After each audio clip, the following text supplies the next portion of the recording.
Hello দর্শক, আসসালামু আলাইকুম। আমি এখন আছি কুষ্টিয়া লালন শাহের মাজারে। তো আপনারা দেখতে পাচ্ছেন সাদা যে তাজমহল মতো, ওইটার ভিতরে তার কবর বা সমাধি। শুধু ওনার না, ওনার পাশে ওনার মায়ের কবরও আছে। যাই হোক, আর বাইরে যে কবরগুলো দেখতে পাচ্ছেন তারা হলো মানে তখনকার সময়ে লালন শাহের সাথে যারা থাকতো, বেড়াতো, এরকম ব্যক্তি বিশিষ্ট যারা আছেন তাদের। তো লালন শাহকে অনেকে আসলে লালন নামে চিনতো, অনেকেই লালন শাহ, লালন ফকির, সাইজি নামে চিনতো, এবং ফকির শাহ নামেও তিনি অনেক পরিচিত ছিলেন। তিনি আসলে একজন বিশিষ্ট বাঙালি ও আধ্যাত্মিক নেতা, দার্শনিক এবং সমাজ সংস্কারক কাজও তিনি করেছেন।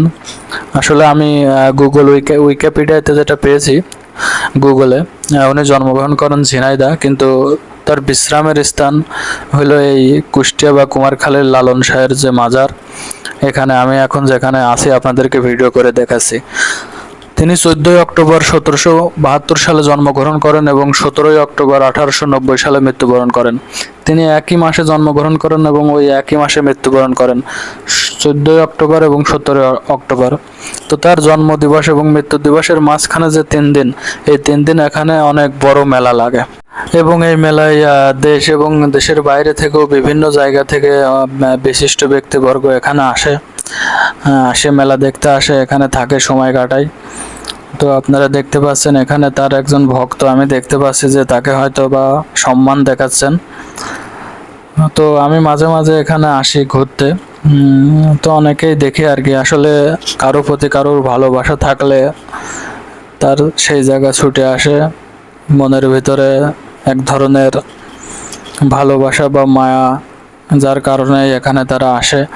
আপনারা ওই ডান সাইডে আমি আপনাদের দেখাচ্ছি,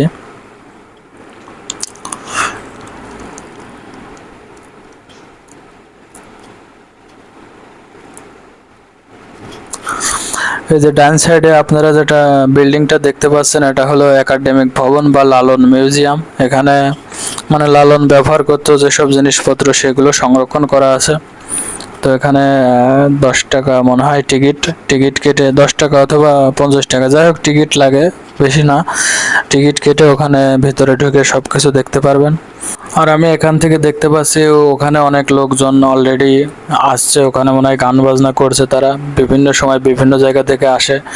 এখানে আপনারা দেখতে পাচ্ছেন লালনের একতারার ভাস্কর্য। তিনি যেহেতু লালন মানুষ, সবসময় একতারা দিয়ে গান বাজনা করতেন।